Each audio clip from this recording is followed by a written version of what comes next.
आम आदमी पार्टी के नायक हमारे नेता अरविंद केजरीवाल जी खुद हरियाणा के हैं।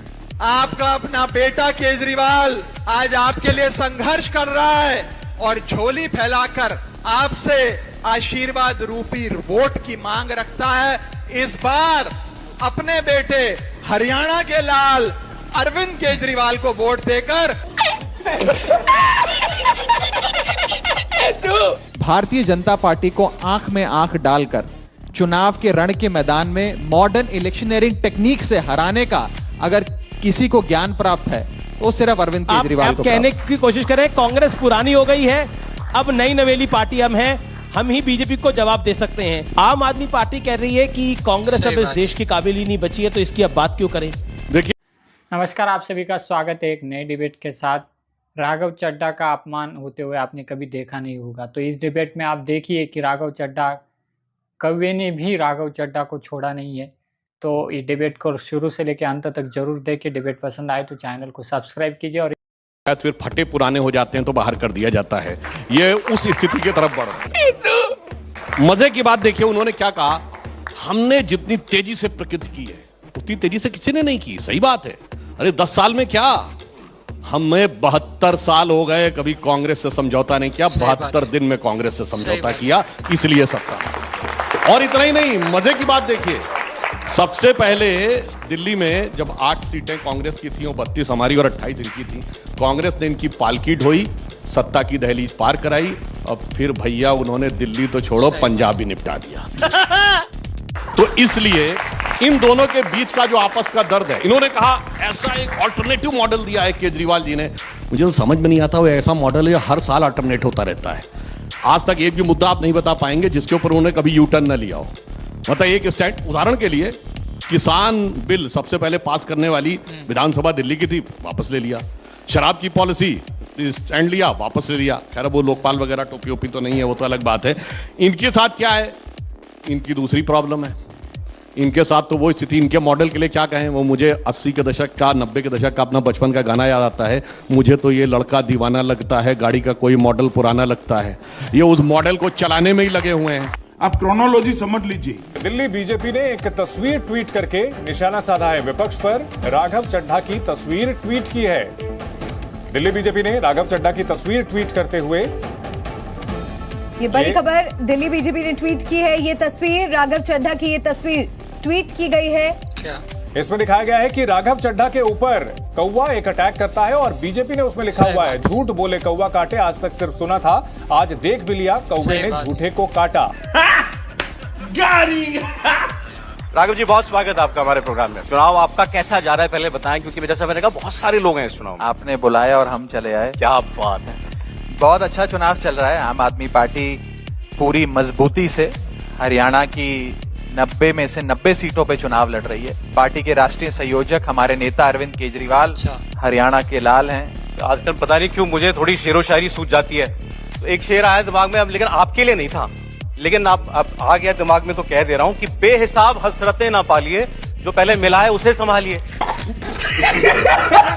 कहां आप हरियाणा के चक्कर में आगे, दिल्ली संभालो आप, पंजाब संभालो आप। और जनता ने तय करना है कि वो कौन से राजनीतिक दल को सत्ता में बिठाएगी, किसे ऑपोजिशन में बिठाएगी और किसे सत्ता की चाबी सौंपेगी।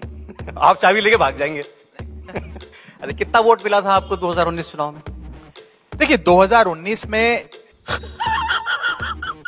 Let me assure you, spending 4 years with the army is better than spending 8 years in the JNU. नहीं, मैं आपसे रिक्वेस्ट करता हूँ राघव जी, आप तो जानते ही हैं। राहुल जी, मैं 10 सेकंड लूंगा। नहीं, एक मिनट, इन्होंने बोला मैं 10 सेकंड। मुझे एक सवाल, राहुल जी, मैं ज्यादा बड़ी बात नहीं कह रहा, 10 सेकंड में आ जाऊंगा। देखिए, एक बार इसराइल देख के जाइए सर, आप एक बार इसराइल देख के आइए। इसराइल में जो भी स्टार्टअप रेवोल्यूशन आज हो रहा है, it is because of the 2-year conscription, 2-year military exposure the young people of Israel get. Don't we want to build a disciplined force? Rahul ji, मैं 10 सेकंड मांग रहा हूँ। 10 सेकंड। आप मैं 1 मिनट बस खत्म कर दूंगा। एक चीज बस बोलने दीजिए मुझे। दे दीजिए ना सर समय। वो भी कह रहे हैं, अब सोचिए, वरना बोल दीजिए सब मिले हुए हैं जी। एक बात मुझे बुरी लगी, मैं जेएनयू का नहीं हूं, ना मेरी पार्टी में कोई जेएनयू से है, लेकिन इन्होंने जो जेएनयू के बारे में बात कही, मैं बता दूं कि देश की वित्त मंत्री आदरणीय निर्मला सीतारमण जी जेएनयू में पढ़ाई करके आई हैं। राघव जी, जनता जानती है, मैं जिस जेएनयू के टाइप के लोगों के पास बारे में बात रखिया, और जनता ये भी जानते हैं कि आपके पार्टी के विचारधारा जेएनयू के जिस एलुमनाई के पास पक्ष में सिंपैथी रखते हैं। देश के आम आदमी को क्या फर्क पड़ता है? देश का आम आदमी कहता है भाई हमें बिजली दो, पानी दो, अच्छी शिक्षा दो, अच्छी स्वास्थ्य व्यवस्था दो, फ्री में दो। आऊंगी उस पे। मैं ये जानना चाहती हूँ कि भाई संजय सिंह सो रहे थे मच्छरदानी में, वो सस्पेंड हो गए, राघव चड्ढा कैसे बच गए? मुझे और मच्छरदानी में जब वो सो रहे थे रात में संसद में गांधी मूर्ति के नीचे, तो क्या खाना वाना लेकर आप गए या नहीं? मैंने शाम में उन तक पंजाब की मीठी और नमकीन लस्सी पहुंचाई थी। अग्निवीर नाम की योजना बनाई गई फौज में भर्ती करने के लिए, जो भर्ती चाहते हैं उनसे नहीं पूछा गया, आज कितना विरोध हो रहा है। तो जिस शख्स के लिए ये काम करते हैं कथाकथित तौर पे, उसे तो उसका लाभ पहुंचता नहीं है, इन्हीं को सारे लाभ नजर आते हैं। मैं बताना चाहती हूँ, चर्चा हो तो ऐसी गलतियां नहीं होंगी। बहुत विरोध कुछ युवकों ने भी किया, आप विपक्षी दल भी उतरे सड़कों पर, लेकिन आवेदन जब भरे गए तो लाखों की संख्या में आए। ये आवेदन,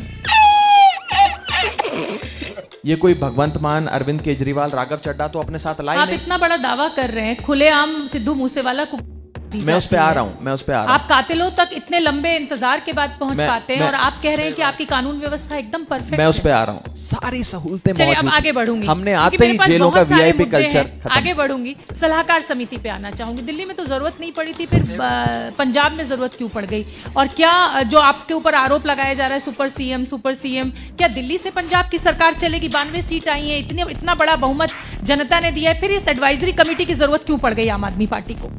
उम्मीद करता हूँ कि ये वीडियो आपको पसंद आई होगी। पसंद आए तो शेयर करना, लाइक करना और चैनल को सब्सक्राइब करना।